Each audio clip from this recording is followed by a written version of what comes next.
Mari kita berdoa.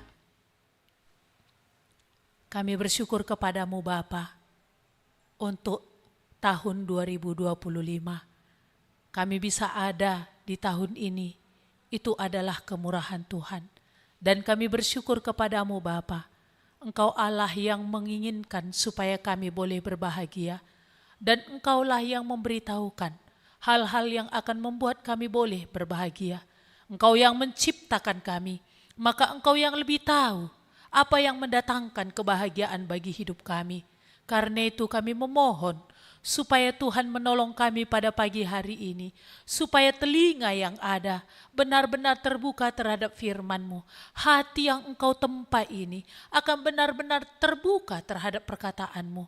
Tolong kami Tuhan, supaya entah apapun yang menyelubungi sampai saat ini pikiran dan hati kami, supaya Tuhan yang akan boleh menyingkapkannya, sehingga kebenaran yang berasal daripada Engkau inilah yang sungguh boleh kami terima, pribadi lepas pribadi, bagi kami masing-masing. Terima kasih Bapa, berkati kami, pakai hamba-Mu dalam segala kehinaannya, biarlah Roh-Mu yang kudus memakai dia dengan leluasa, sebagaimana Tuhan mau. Terima kasih Bapa, di dalam nama Yesus kami berdoa. Amin. Selamat tahun baru. Tahunnya sudah baru ya. Harapannya tentu ada hal-hal yang baru, kan begitu ya. Ada juga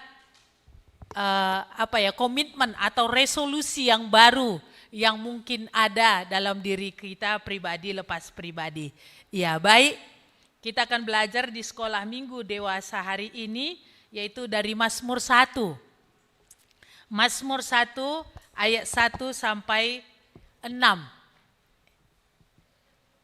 Ini kita baca bergantian, saya nanti yang ganjil, Bapak Ibu nanti yang genap. Kita mulai. Berbahagialah orang yang tidak berjalan menurut nasihat orang fasik, yang tidak berdiri di jalan orang berdosa, dan yang tidak duduk dalam kumpulan pencemooh. Tetapi yang kesukaannya ialah Taurat Tuhan, dan yang merenungkan Taurat itu siang dan malam. Ia seperti pohon yang ditanam di tepi aliran air, yang menghasilkan buahnya pada musimnya, dan yang tidak layu daunnya, apa saja yang diperbuatnya berhasil. Bukan demikian orang fasik, mereka seperti sekam yang ditiupkan angin. Sebab itu orang fasik tidak akan tahan dalam penghakiman, begitu pula orang berdosa dalam kumpulan orang benar. Sebab Tuhan mengenal jalan orang benar, tetapi jalan orang fasik menuju kebinasaan. Iya.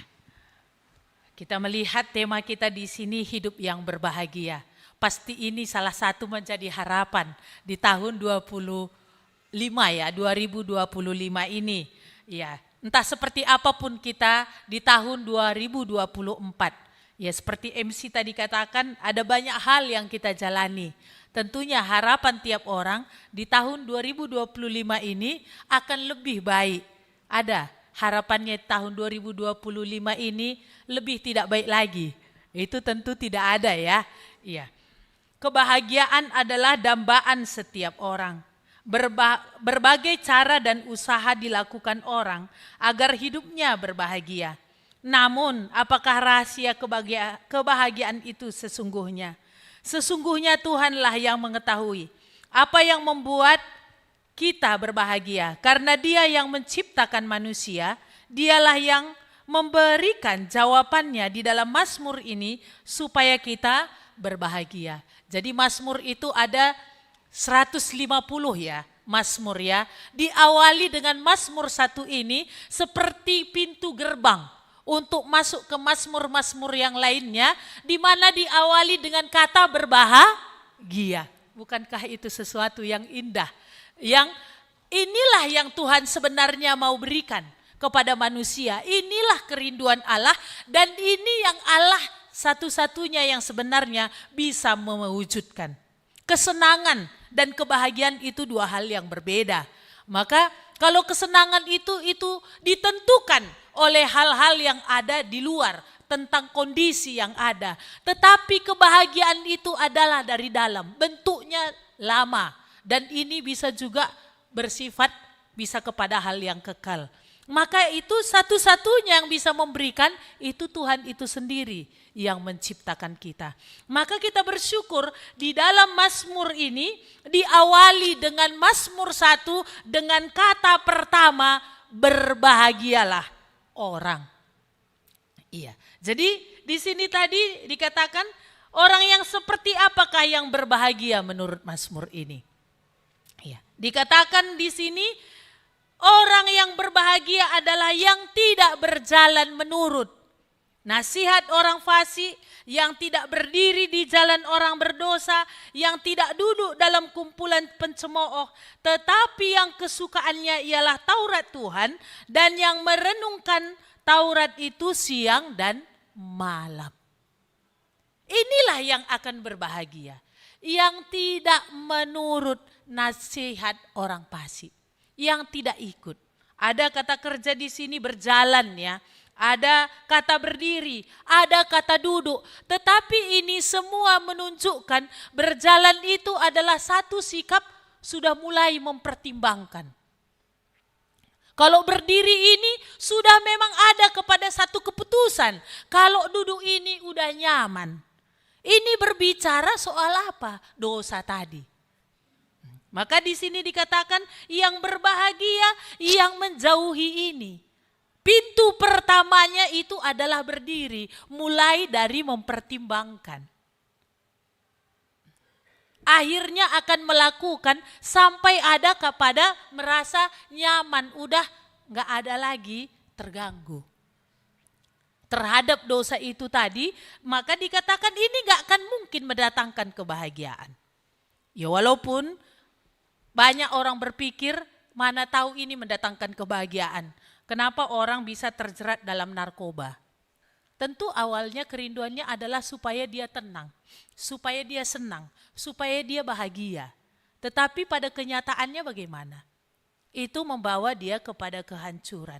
Maka dikatakan tadi di sini, tetapi yang kesukaannya. Berarti kebahagiaan itu diawali dari kita sukanya apa?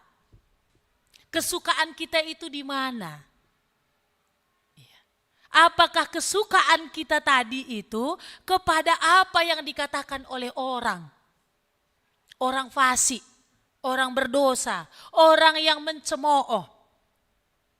Orang fasik ini kan orang yang enggak mau berjalan dalam apa yang Tuhan katakan. Orang yang melakukan dosa, orang yang mencemooh ini adalah orang yang menghina apa yang Tuhan katakan. Yang enggak peduli apa yang Tuhan katakan. Jadi di sini dikatakan tadi yang berbahagia itu diawali dari kesukaan kita ini di mana? Kalau kesukaan orang tadi adalah dosa, enggak mungkin dia akan berbahagia. Walaupun awalnya sepertinya itu dikatakan membuat kamu bahagia, tapi sesungguhnya tidak. Tapi kesukaannya dikatakan tadi apa? Ialah Taurat Tuhan. Dan yang merenungkan Taurat itu siang dan malam. Mari kita melihat kitab Ulangan. Ulangan 33 ayat yang ke-29. Saya akan bacakan. Berbahagialah engkau hai Israel. Siapakah yang sama dengan engkau? Suatu bangsa yang diselamatkan oleh Tuhan, perisai pertolongan dan pedang kejayaanmu. Sebab itu musuhmu akan tunduk menjilat kepadamu dan engkau akan berjejak di bukit-bukit mereka. Berbahagialah engkau, hai Israel, siapa yang sama dengan engkau? Suatu bangsa yang diselamatkan oleh Tuhan, perisai pertolongan dan pedang kejayaanmu. Nah, di sini tadi dikatakan yang berbahagia itu yang kesukaannya adalah tadi Taurat Tuhan. Yang merenungkan Taurat itu siang dan malam, ini bukan hanya sekedar membaca. Tetapi memang dia hidup di dalam Taurat itu. Yang dikatakan tadi dia berharap, dia percaya. dan dia sungguh melakukan apa yang dikatakan Tuhan. Maka yang dia berharap soal apa tadi, kalau di dalam kitab Ulangan tadi, dia percaya bahwa Tuhan itulah sumber keselamatan. Maka dikatakan, hai Israel, berbahagia engkau, karena engkau percaya Allah itu keselamatanmu. Ia perisaimu, ia pertolonganmu. Jadi kebahagiaan tadi di mana? Orang yang sungguh meyakini Tuhan itulah sumber keselamatan. Tuhan itulah sumber pertolongan. Tuhan itulah sumber dari kejayaan. Yang sungguh dia berharap, yang sungguh dia percayai, yang sungguh dia benar-benar hidup di dalamnya. Maka dikatakan tadi di sini, yang merenungkan Taurat itu siang dan malam. Iya. Bukan tadi sekedar tadi membaca ya, tapi benar-benar ini yang dipikirkannya, benar-benar ini yang dia hidupi. Iya, kita melihat pertanyaan yang kedua, seperti apakah gambaran hidup orang yang melakukan firman itu dan bagaimana keadaannya? Dikatakan tadi di sini, ia seperti pohon yang ditanam di tepi aliran air, yang menghasilkan buahnya pada musimnya, dan yang tidak layu daunnya, apa saja yang diperbuatnya berhasil. Ia seperti pohon. Pohon ini kan dia bertumbuh hari lepas hari, kan begitu ya. Apalagi ada air yang cukup untuk kebutuhan pohon. Jadi ini berbicara dia akan makin bertumbuh, bukan makin kerdil, bukan makin justru loyo, tetapi dikatakan ini akan makin berkembang. Jadi orang yang sungguh kesukaannya firman Tuhan tadi, dikatakan ia seperti pohon yang akan terus bertumbuh. Karena apa? Jelas ada asupan air itu bagi dia. Dan dikatakan tadi di sini, yang menghasilkan buahnya pada musimnya. Jadi seperti pohon yang semakin bertumbuh, yang semakin kokoh, karena akarnya itu akan makin mencari, menjalar kepada sumber air itu. Jadi akarnya yang akan semakin dalam, pohon yang akan semakin kokoh, dan ini menunjukkan apa? Dia akan kuat, dia akan teguh, dia akan kokoh. Kita nggak tahu apa yang akan kita jalani 2025. Iya. Ataukah semakin buruk keadaan yang ada? Ataukah memang akan semakin membaik? Secara khusus, secara ekonomi kan begitu. Apakah mungkin akan makin baik keadaan dunia ini? Ataukah mungkin makin buruk? Jadi apa yang membuat kita bisa kuat, kita bisa kokoh, kita akan bisa tidak tumbang, tidak makin menciut, tidak makin lemah. Tapi dikatakan tadi, justru makin berbuah. Daunnya katanya tidak layu. Iya. Artinya apa? Bahwa akan menjadi tempat perteduhan bagi hewan-hewan lain. Jadi kalau tumbuhan itu dia daunnya lebat, kan? Kalau di Israel itu kan 4 musim gitu ya. Jadi ini menceritakan tidak dipengaruhi oleh musim, dan ini akan memberikan perteduhan, memberikan rasa nyaman bagi hewan, baik burung, baik binatang, dan juga untuk manusia. Daun-daunnya untuk tempat berlindung bagi burung-burung, buahnya untuk hewan-hewan dan juga manusia. Dan dikatakannya tadi, apa saja yang dibuatnya berhasil. Kenapa? Karena Tuhan menyertai. Karena Tuhan ada di situ. Sebenarnya Mazmur 1 ayat 2 dan mulai ayat 1 dan sampai ayat 3 ini, sebenarnya ini juga adalah berbicara tentang Yesus Kristus. Bukankah yang sempurna melakukan ayat 1 sampai ayat 3 ini Yesus Kristus? Mari kita melihat di dalam Yohanes 8 ayat 29. Yohanes 8 ayat 29. Saya bacakan. Dan Ia yang telah mengutus aku, Ia menyertai aku. Ia tidak membiarkan aku sendiri, sebab aku senantiasa berbuat apa yang berkenan kepadanya. Ada kata senantiasa, bukan selalu ataupun sering. Kalau selalu berarti ada pernah tidak lakukan Taurat, peraturan ataupun perintah ketetapan Tuhan. Kalau berbicara soal sering, berarti pernah tidak lakukan. Tapi Yesus di sini berkata, aku senantiasa berbuat apa yang berkenan kepadanya. Berarti tidak pernah tidak Yesus melakukan apa yang berkenan kepada Bapa.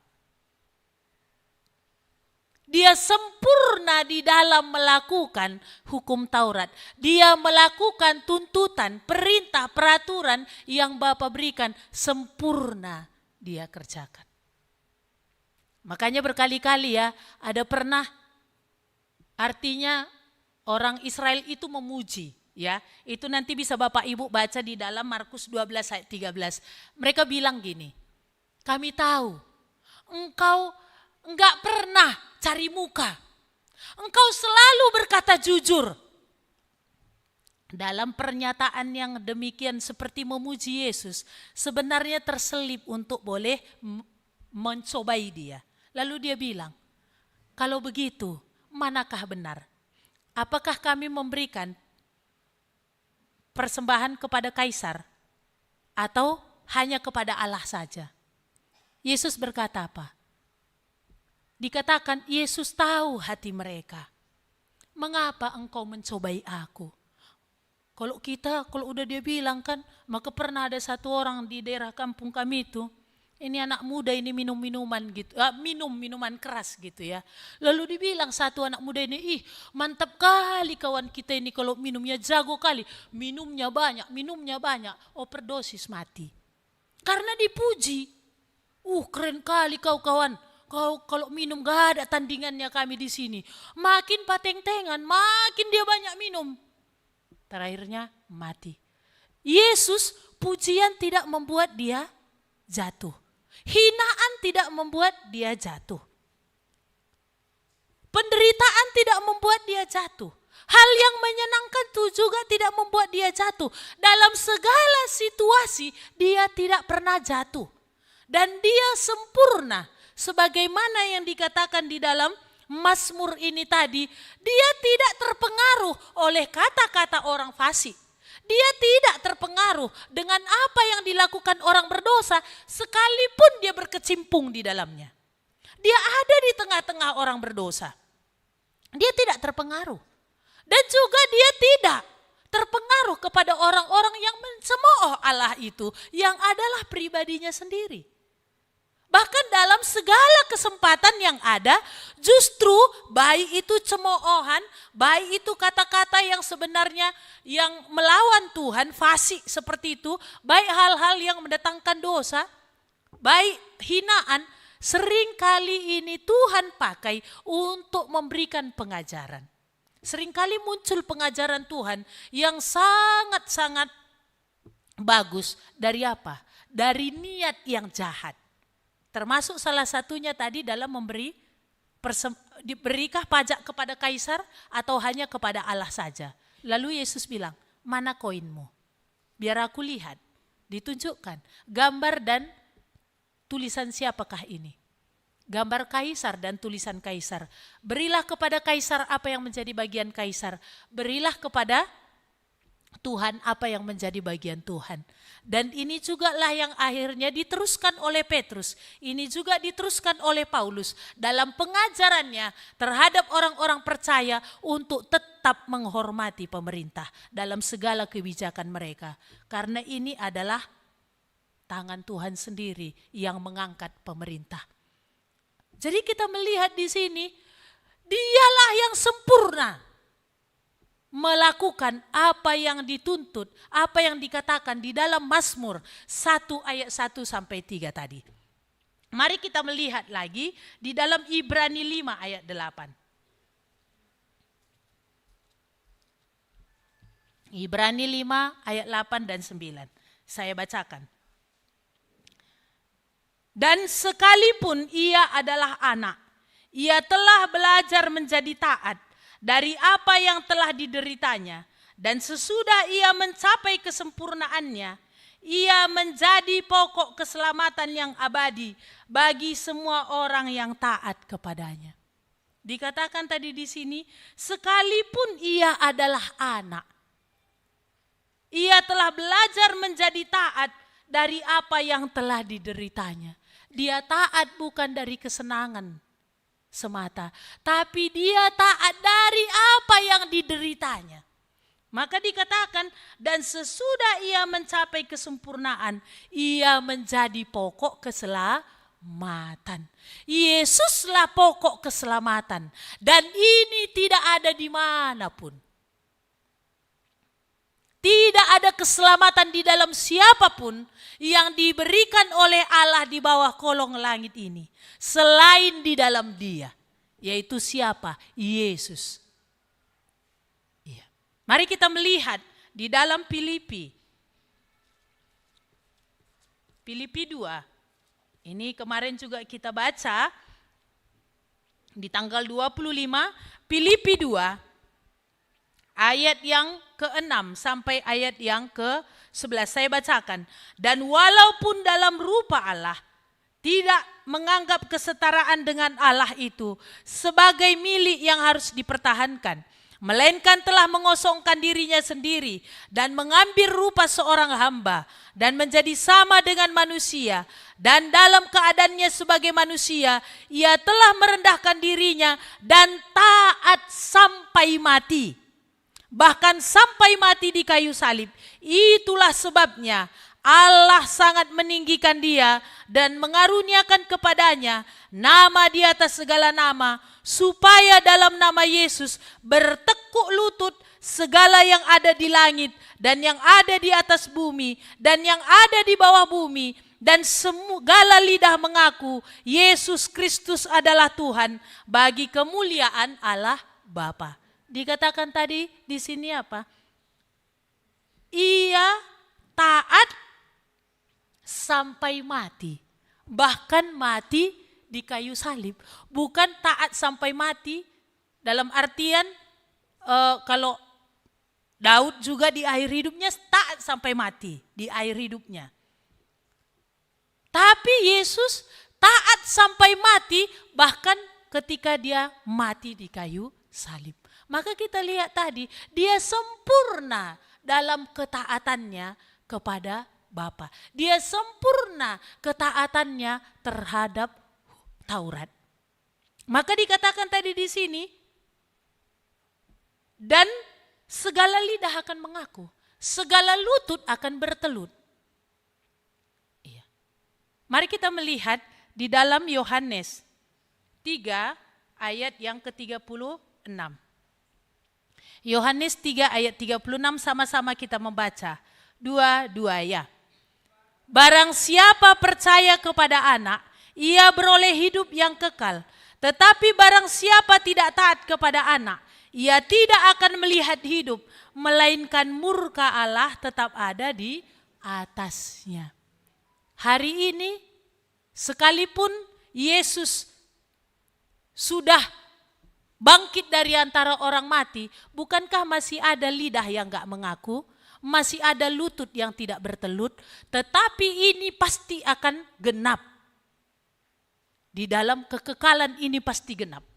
Semua lidah akan mengaku dan semua lutut akan bertelut bahwa Yesus adalah Tuhan. Maka untuk yang saat ini, bagi lidah yang tidak mengaku, bagi lutut yang tidak bertelut, dikatakan tadi apa? Yang tidak percaya dan yang gak mau taat, dikatakan ia tidak akan melihat hidup. Gak akan mengerti dia arti hidup. Sekedar bernapas dan berjuang saja. arti hidup itu, nggak akan melihat hidup itu sendiri. Dan juga dikatakan, melainkan murka Allah tetap ada di atasnya. Iya, tetap. Iya. Maka kita melihat tadi di sini bahwa Yesus tadilah pokok keselamatan. Yesus tadilah Tuhan. Dialah yang sungguh sempurna dalam ketaatan melakukan apa yang Taurat katakan.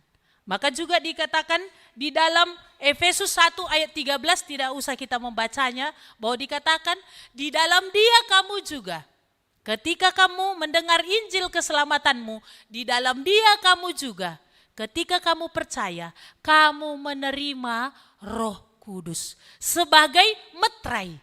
Dan juga dikatakan di dalam Yehezkiel, itu mari kita membacanya, Yehezkiel 36.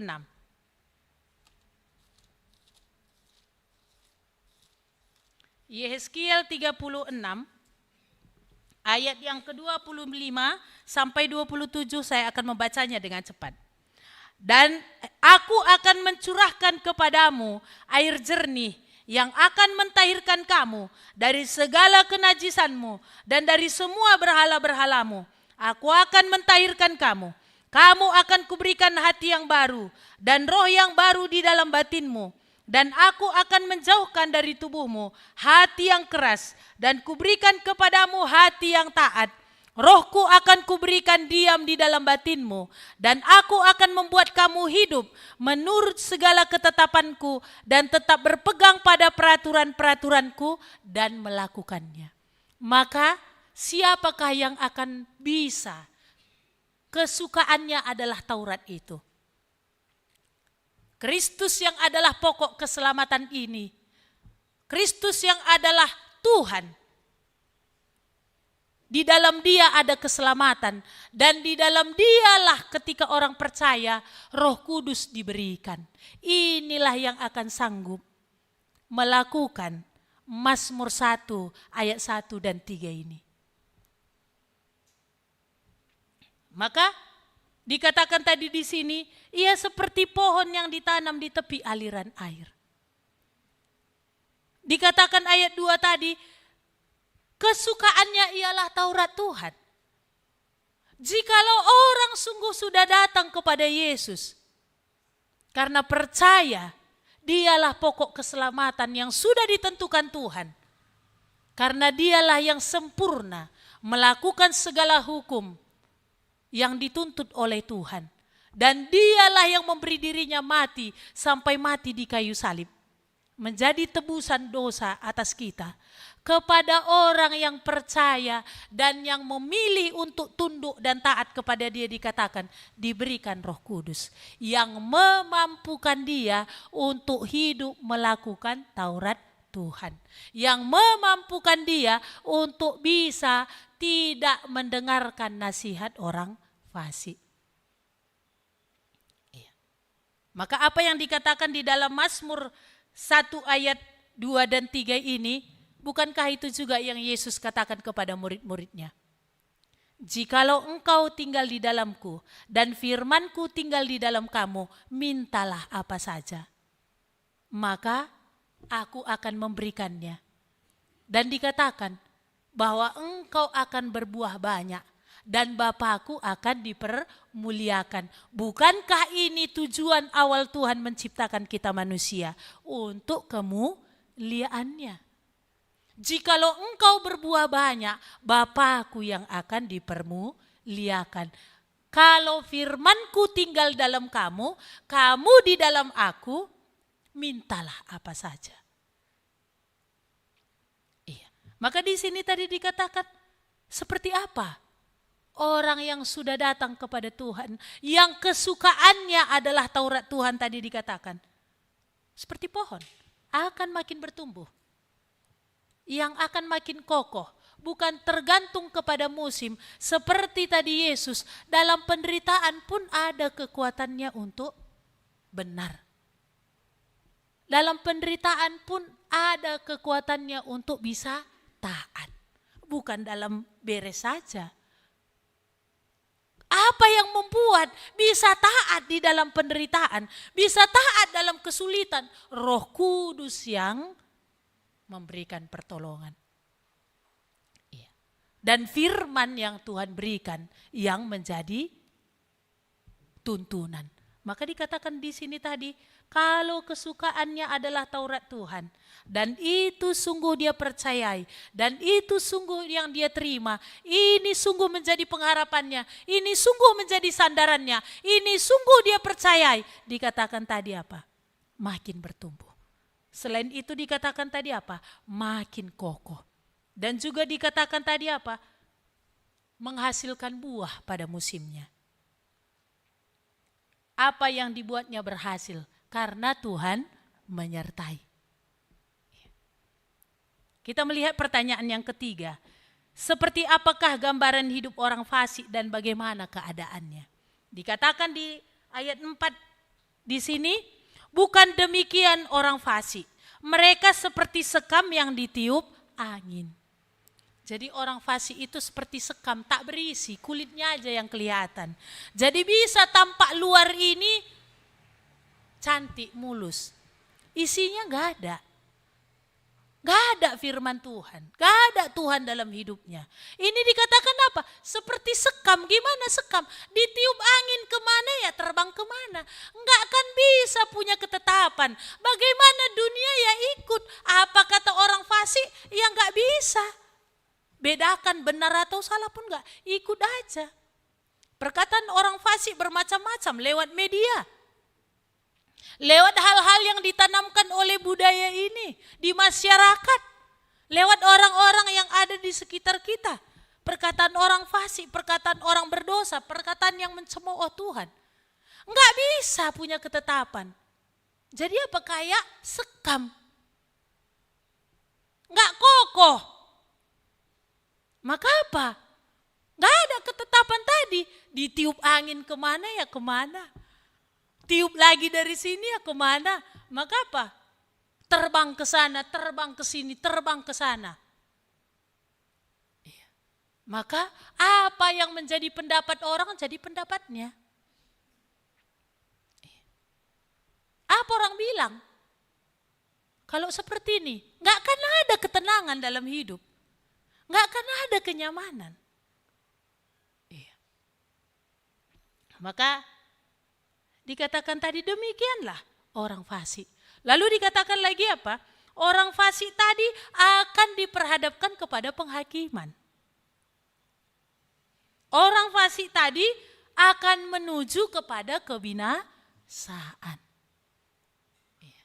Maka apa orang bilang? Iya, semua agama sama saja. Semuanya mengajarkan kebenaran. Semuanya mengajarkan kebaikan. Betul. Tapi di manakah menjanjikan kepastian keselamatan? Di manakah menjanjikan kepastian untuk kekudusan hidup? Kepastian untuk dibenarkan? Gak ada. Siapa rupanya di antara pemimpin agama yang ada, yang sungguh-sungguh hidupnya dari lahir sampai matinya sempurna dan tidak ada dosa? Siapa? Tidak ada selain Yesus. Dan itu diakui oleh tokoh-tokoh yang bukan Kristen sekalipun. Dan siapa rupanya di antara pemimpin-pemimpin agama ini yang sungguh mengalahkan maut, mati, tapi memang bangkit dari antara kematian? Bukankah kalender kekristenan itu sudah mencatat dan dunia mau gak mau terpaksa melihat kebangkitan Kristus, kenaikan Kristus ke surga. Ini juga sudah menjadi penginjilan kalender itu ya. Jadi tiap kali orang lihat warna merah di bulan Mei, dan juga warna merah di bulan April, kematian Kristus. Bulan Mei, kenaikan Kristus ke surga.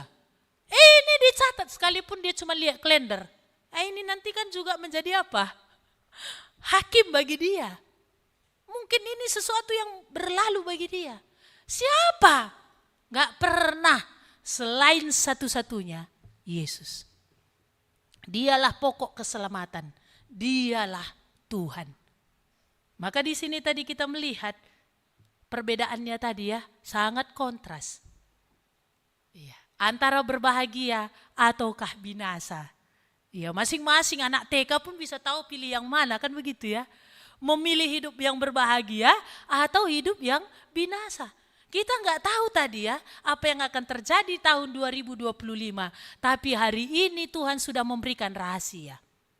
Siapakah yang akan bisa berbahagia? Dan siapakah yang akan bisa kokoh? Dan siapakah yang akan bertumbuh sekalipun keadaan seperti apa yang terjadi nantinya? Siapakah yang tidak akan bisa terpengaruh oleh zaman? Tidak terpengaruh oleh apapun yang ada di depan, yang membawa kepada kebinasaan. Yaitu siapa? Yang baca banyak firman Tuhan, itu tadi, enggak titik tadi ya, yang kesukaannya firman Tuhan, merenungkannya siang dan malam. Kalau kita suka rendang kan cari rendang kita terus kan.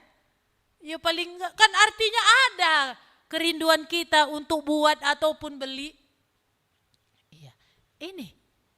Jadi apakah kita mau berbahagia ataukah kita mau seperti Sekam tadi yang tidak punya ketetapan. Ini kan capek. Sebentar terbang ke sana, sebentar terbang ke sini. Sebentar udah enggak lagi capek lah. Ngelihatnya aja kita udah capek kan. Apakah lagi jalaninya kan? Maka kalau orang bukan firman Tuhan menjadi kesukaannya, kalau bukan Kristus yang sudah menyelamatkan dia dan tidak hidup di dalam firman Tuhan itu, dikatakan tadi apa? Enggak akan punya kekokohan dalam hidup. Maka dalam banyak hal dalam keputusan pun. Nanti keputusan untuk bekerja ditentukan oleh orang. Iya baginda saja. Kadang disuruh orang, ke ladang aja kau. Ke ladang. Enggak betah. Bilang orang lagi, ini bikin kerjaanmu. Ngangon kambing kau, ngangon kambing. Terus sebentar lagi, udahlah salah sini kau. Salah sini. Maksudnya dalam hal pekerjaan. Juga dalam hal teman hidup nanti. Pinggu bahagia, bersembiri ngah. Coba kalau nanti berdasarkan perkataan orang, coba. Ini yang akan dijalani seumur hidup. Enggak ada punya ketetapan. Ya sudah. Untuk apapun. Enggak ada pendirian. Ya. Tapi kalau yang kesukaannya tadi firman Tuhan, akan makin bertumbuh. Akan makin kokoh. Dalam segala keadaan. Kalau musimnya menghasilkan buah. Dan juga tadi dikatakan, apa yang dibuatnya berhasil. Kenapa? Karena Tuhan menyertai. Keberhasilan itu bukan selalu ukurannya adalah materi. Keberhasilan itu di sini kita lihat salah satunya adalah apa? Bisa taat kepada firman Tuhan. Taat kepada apa yang Tuhan katakan. Itu keberhasilan. Iya. Mari kita melihat aplikasi. Jika saudara mau berbahagia, apa jawabannya? Kita tadi sudah lihat ya. Iya. Maka Yesus sendiri berkata bahwa dialah pokok anggur yang ditanam oleh Bapa. Dan dikatakan tiap orang yang percaya yang datang kepada dia, kamulah cabangnya, Tuhan katakan. Dan Tuhan Yesus katakan, melekatlah terus. Bentuk melekat yang Yesus katakan apa? Jikalau firman-Ku tinggal di dalam kamu, dan kamu tinggal di dalam aku. Seperti cabang tadi, mengharapkan apapun untuk dia, semuanya sumbernya dari pohon. Semuanya dari pohon. Ini yang akan membuat kamu berbuah, dia bilang. Dan buahmu banyak. Dan Bapakku akan dipermuliakan. Jadi apakah rahasia untuk kita bisa berbahagia? Apakah firman Tuhan itu kesukaan kita? Apakah yang ini kita terima? Apakah itu yang kita percayai? Sekalipun belum setuju hati kita, tapi karena itu firman Tuhan itu kita pegang, itu kita lakukan. Sekalipun sepertinya ini mendatangkan, sepertinya merugikan aku, tapi kalau itu firman Tuhan, aku lakukan. Maka janji Tuhan tadi apa? Kamu akan makin bertumbuh, makin kokoh, dan kamu akan makin berbuah. Iya. Mari kita melihat sama-sama Mazmur 1 ayat 1 dan 2. Kita membacanya dua-dua ya. Berbahagialah orang yang tidak berjalan menurut nasihat orang fasik, yang tidak berdiri di jalan orang berdosa, dan yang tidak duduk dalam kumpulan pencemooh. Tapi yang kesukaannya ialah Taurat Tuhan, dan yang merenungkan Taurat itu siang dan malam. Mari kita berdoa. Kami bersyukur kepadamu Tuhan, di dalam ibadah kami yang pertama, di tahun 2025 ini, Engkau memberikan firman-Mu, rahasia bagaimana kami bisa berbahagia, bagaimana kami bisa bertumbuh, dan bagaimana kami bisa kokoh, tidak dipengaruhi oleh apapun yang dari dunia ini Tuhan. Tapi benar-benar bisa berketetapan dan bisa berbuah. Itu Tuhan sudah katakan. Yaitu jikalau firman-Mu itu menjadi kesukaan kami. Jikalau itu yang kami renungkan. Jikalau itu yang kami terima. Jikalau itu yang kami lakukan. Tuhan, kami bersyukur Engkau memberikan perkataan-Mu ini. Dan kami bersyukur Engkaulah Allah yang menginginkan kami berbahagia. Dan Engkaulah Allah yang memberikan rahasia untuk kami berbahagia ini tadi. Tuhan, tolonglah kami supaya apa yang kami dengar hari ini sungguh-sungguh Tuhan akan tertanam dalam hati kami. Supaya ini sungguh menjadi perenungan kami ketika pun kami pulang dari tempat ini.